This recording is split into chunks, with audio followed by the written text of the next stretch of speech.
We are looking at the push for $15 minimum wage this morning. Senator Bernie Sanders says he wants to overrule the Senate parliamentarian and force a vote on Democrats' proposed $15 an hour minimum wage. He told reporters, quote, "We have to make that decision, not a staff who's unelected."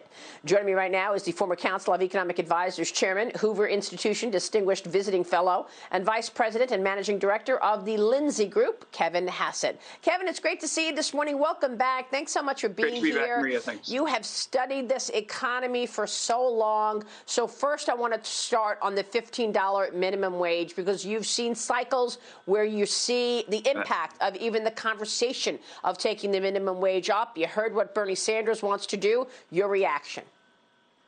Yeah, I think it's a catastrophe waiting to happen. The way to think about it, Maria, and I know you cover this almost every day, is that if you look at the percentages of small businesses that have had to close down because of COVID, it's still the case that 34% of small businesses that were open last January are still basically closed for business right now.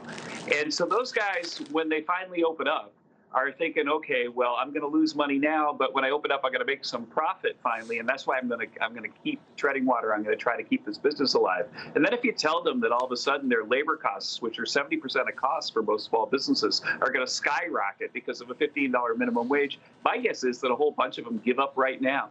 And so it really, really is a devastating blow to all those small businesses that have just had like an incredibly challenging year. And as they look ahead to what are they going to do next summer, you know, that it's really something that I think could lead to a wave of bankruptcies. And the final thing is that for like restaurant workers, it might well make them worse off because of the way they're treating tips. And so what's going to happen is, you know how you go to some countries and you basically, the tip is in the bill and the bill is a little bit higher? That's kind of what will have to happen if all of a sudden restaurant workers are getting $15 an hour. They're going to basically stop getting tips. And I think for a lot of them, that's a trade down.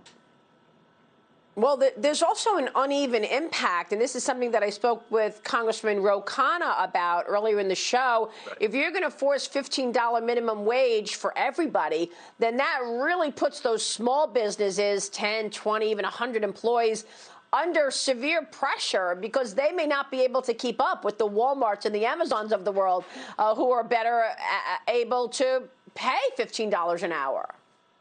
And also regionally, Maria, which, again, and something you know well, but regionally, you know, there are some states where wages aren't that high and costs aren't that high. You know, you can buy a house for $100,000 in New York City. You know, I don't know what you're going to buy for $100,000, and so wages are higher in New York City than they are in, say, West Virginia. You know, if Joe Manchin were to vote for the $15 minimum wage, then the people of West Virginia would revolt. I can't imagine he would ever vote for it. And so while Bernie Sanders is, you know, tilting against windmills again, you know, I really don't think this thing has much of a chance of passing, because, you know, there are a lot of sensible Democratic senators from states that would be devastated, especially West Virginia, by this proposal. So now we're talking about taxing the wealthy, which is exactly what I expected.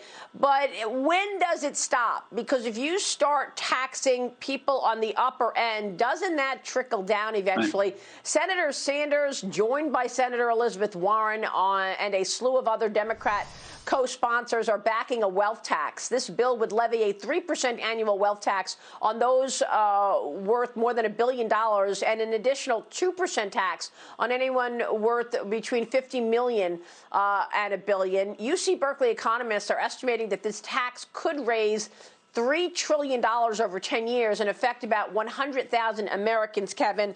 Do you believe that?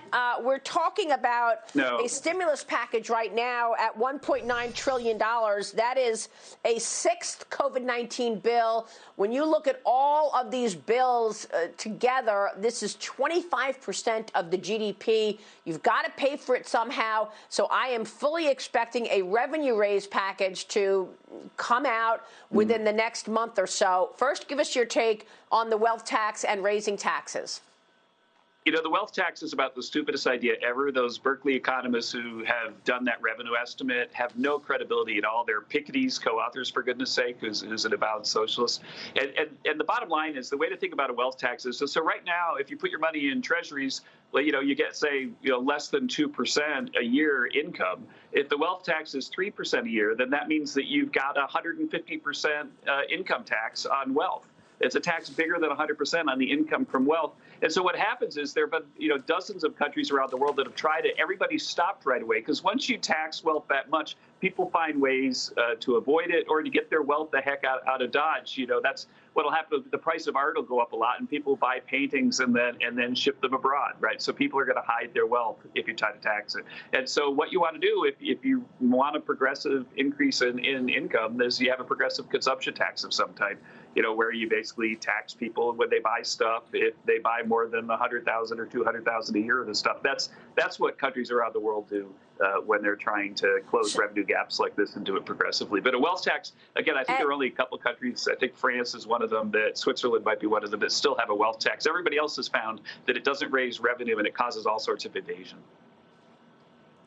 Well, can they pull it off by just taxing the ultra wealth? I mean, most people say, well, look, that person is a billionaire. They can afford it. OK, fine. Even though the top 10% of earners still pay the majority of taxes. But when you consider that we've got so much money thrown at this economy in the last year, $5.3 trillion in money. Is that going to be enough to raise just the top end? Or do you expect other taxes to seep in to the rest of us? No, absolutely. There's a massive helicopter drop of cash right now into the economy. It's coming about because Congress is about to spend $1.9 trillion, and the Fed is going to buy most of that stuff. And so it really is kind of like a helicopter drop. And to get ahead of the curve on that is virtually impossible with just fiscal policy. To put it in perspective, maybe you could close about half the gap if you were to introduce a 20% value-added tax. I'm not kidding. And so basically looking at the deficit, the path that they've given us, the only way out really is a huge reduction in spending, and then probably there's going to be a big increase in inflation as well. And you're beginning to see it. You cover it every day in markets where basically, the 10-year rate is really starting to factor in much higher inflation than the Fed is talking about. And it's because we've got a helicopter drop. Congress is spending $1.9 trillion, the Fed's buying it. Yeah, so we'll expect higher taxes. We're waiting for this bill to materialize.